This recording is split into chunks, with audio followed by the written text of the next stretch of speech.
संपूर्ण महाभारत अर्धाभिहरण पर्व अध्याय 38 भगवान विष्णु के दत्तात्रेय नामक अवतार का वर्णन।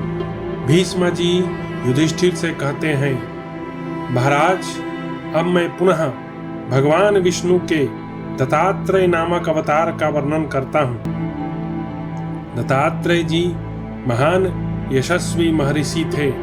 एक समय की बात है, सारे वेद नष्ट हो गए थे। वैदिक कर्मों और यज्ञ यज्ञादिकों का लोप हो गया। चारों वर्ण एक में मिल गए और सर्वत्र वर्ण संकरता फैल गई। धर्म शिथिल हो गया एवं अधर्म दिनों दिन बढ़ने लगा। सत्य दब गया और सब और असत्य ने सिक्का जमा लिया। प्रजा छीन होने लगी और धर्म को अधर्म द्वारा हर तरह से पीड़ा पहुंचने लगी। ऐसे समय में महात्मा दत्तात्रेय ने यज्ञ और कर्मानुष्ठान की विधि सहित संपूर्ण वेदों का पुनरुद्धार किया और पुनः चारों वर्णों को पृथक पृथक अपनी अपनी मर्यादा में स्थापित किया। इन्होंने ही हैहयराज अर्जुन को वर प्रदान किया था। हैहयराज अर्जुन ने अपनी सेवाओं द्वारा दत्तात्रेय जी को प्रसन्न कर लिया था। वह अच्छी तरह सेवा में संलग्न हो वन में मुनिवर दत्तात्रेय की परिचर्या में लगा रहता था। उसने दूसरों का दोष देखना छोड़ दिया था। वह ममता और अहंकार से रहित था। उसने दीर्घ काल तक दत्तात्रेय जी की आराधना करके उन्हें संतुष्ट किया। दत्तात्रेय जी आप्त पुरुषों से भी बढ़कर आप्त पुरुष थे। बड़े बड़े विद्वान उनकी सेवा में रहते थे।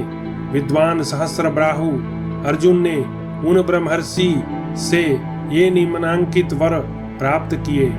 अमृतत्व छोड़कर उसके मांगे हुए सभी वर विद्वान ब्राह्मण दत्तात्रेय जी ने दे दिए।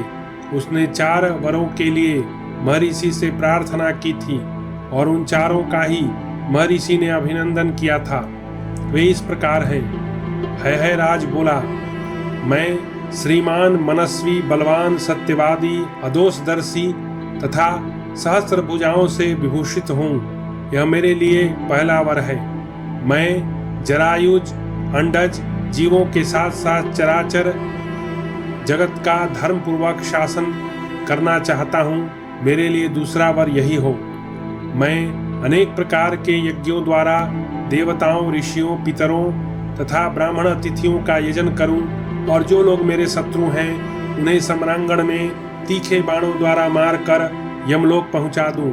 भगवान दत्तात्रेय मेरे लिए यही तीसरा वर हो, जिसके समान इहलोक या स्वर्गलोक में कोई पुरुष न था, न है, न होगा। वही मेरा वध करने वाला हो। यह मेरे लिए चौथा वर हो। वह अर्जुन राजा कार्तवीर का ज्येष्ठ पुत्र था और युद्ध में महान शौर्य का परिचय देता था। उसने माहेशमती नगरी में 10 लाख वर्षों तक निरंतर अभ्युदयशील होकर राज्य किया।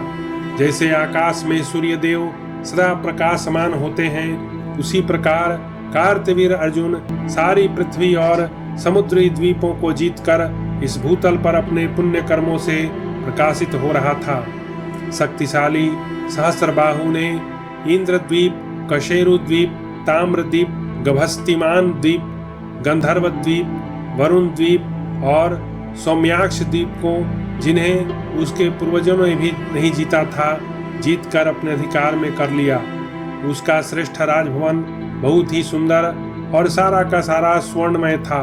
उसने अपने राज्य की आय को 4 भागों में बांट रखा था और इस विभाजन के अनुसार ही वह प्रजा का पालन करता था।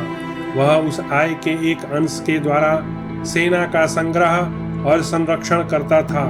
दूसरे आय के द्वारा गृहस्थी का खर्च चलाता था तथा उसका जो तीसरा अंश था, उसके द्वारा राजा अर्जुन प्रजाजनों की भलाई के लिए यज्ञों का अनुष्ठान करता था।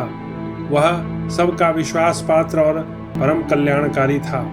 वह राज की आय के चौथे अंश के द्वारा गांवों और जंगलों में डाकुओं और लुटेरों को शासन पूर्वक रोकता था। कृतवीर्य अर्जुन उसी धन को अच्छा मानता था जिसे उसने अपने बल पराक्रम द्वारा प्राप्त किया हो। काक या मूषक वृत्ति से जो लोग प्रजा के धन का अपहरण करते थे, उन सबको वह नष्ट कर देता था। उसके राज्य के भीतर गांवों तथा नगरों में घर के दरवाजे बंद नहीं किए जाते थे। राजन, कार्तवीर अर्जुन ही समूचे राष्ट्र का पोषक, स्त्रियों का संरक्षक, बकरियों की रक्षा करने वाला था, गौओं का पालक था। वही जंगल में मनुष्यों को खेतों की रक्षा करता था। यह है कार्तवीर अर्जुन का अद्भुत कार्य, जिसकी मनुष्यों से तुलना नहीं हो सकती। न पहले का कोई राजा कार्तवीर की किसी महत्ता को प्राप्त कर सका है और न भविष्य में ही कोई प्राप्त कर सकेगा। जब वह समुद्र में चलता था तब उसका वस्त्र नहीं भीगता था। राजा अर्जुन दत्तात्रेय जी के कृपा प्रसाद से लाखों वर्ष तक पृथ्वी पर शासन करते हुए इस प्रकार राज्य का पालन करता रहा। इस प्रकार उसने लोकहित के लिए बहुत से कार्य किए। भरत श्रेष्ठ, यह मैंने भगवान विष्णु के दत्तात्रेय नामक अवतार का वर्णन किया। अब पुनः उन महात्मा के अन्य अवतार का वर्णन सुनो। भगवान का वह अवतार परशुराम के नाम से विख्यात है। उन्होंने किस लिए और कब भृगुकुल में अवतार ग्रहण किया वह प्रसंग बतलाता हूँ, सुनो।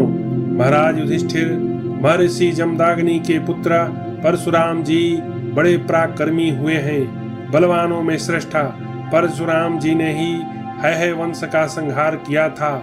महापराक्रमी कार्तवीर अर्जुन बल में अपना सानी नहीं रखता था, किंतु अपने अनुचित बर्ताव के कारण जमदाग्नि नंदन परशुराम के द्वारा मारा गया। शत्रुसूदन हई राज कार्तवीर अर्जुन रथ पर बैठा था, परंतु युद्ध में परशुराम जी ने उसे नीचे मार गिराया। ये भगवान गोविंद ही पराक्रमी परशुराम रूप से भृगुवंश में अवतीर्ण हुए। यही जंभासुर का मस्तक विदीर्ण करने वाले तथा शतदुंदुभि के घातक हैं। इन्होंने सहस्रों पर विजय पाने वाले सहस्रबाहु अर्जुन का युद्ध में संहार करने के लिए ही अवतार लिया था। महायशस्वी परशुराम ने केवल धनुष की सहायता से सरस्वती नदी के तट पर एकत्रित हुए 6,40,000 क्षत्रियों पर विजय पाई थी। वे सभी क्षत्रिय ब्राह्मणों से द्वेष करने वाले थे।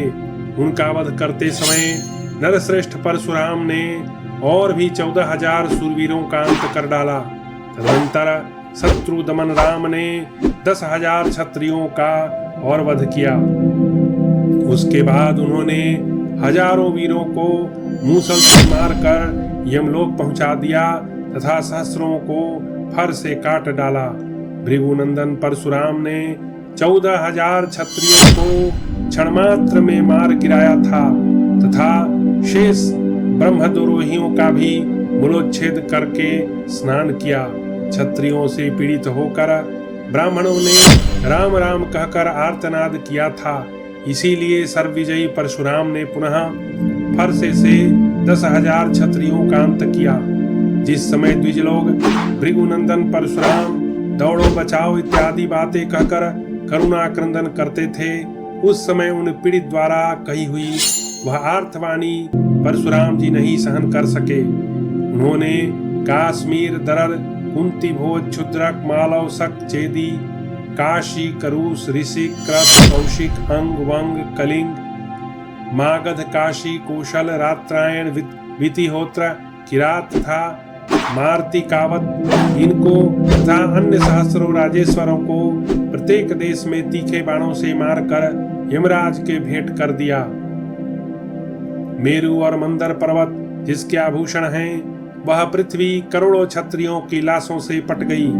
1-2 बार नहीं 21 बार परशुराम ने यह पृथ्वी क्षत्रियों से सूनी कर दी। तदनंतर महाबाहु परशुराम ने प्रचुर दक्षिणा वाले यज्ञों का अनुष्ठान करके 100 वर्षों तक सौभ नामक विमान पर बैठे हुए राजा साल्व के साथ युद्ध किया।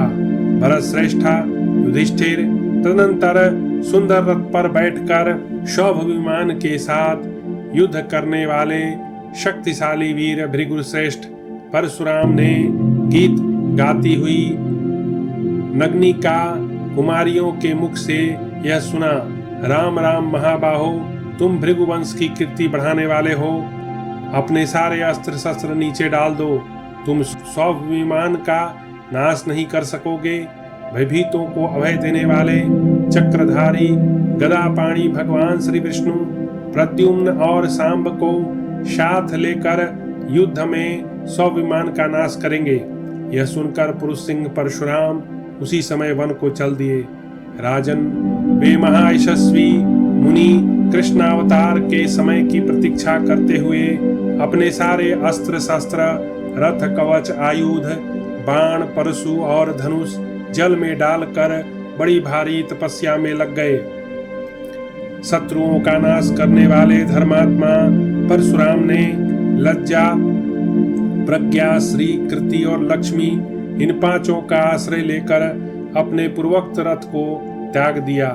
आदि काल में जिसकी प्रवृत्ति हुई थी उस काल का विभाग करके भगवान परशुराम ने कुमारियों की बात पर श्रद्धा होने के कारण ही स्वाभिमान का नाश नहीं किया, असमर्थता के कारण नहीं। जमदाग्नि नंदन परशुराम के नाम से विख्यात वे महर्षि जो विश्व विदित ऐश्वर्यशाली महर्षि हैं, वे इन्हीं श्री कृष्ण के अंश हैं जो इस समय तपस्या कर रहे हैं। इस प्रकार श्री महाभारत अर्धाभिहरण पर्व में दत्तात्रेय और परशुराम का पावन चरित्र समाप्त हुआ।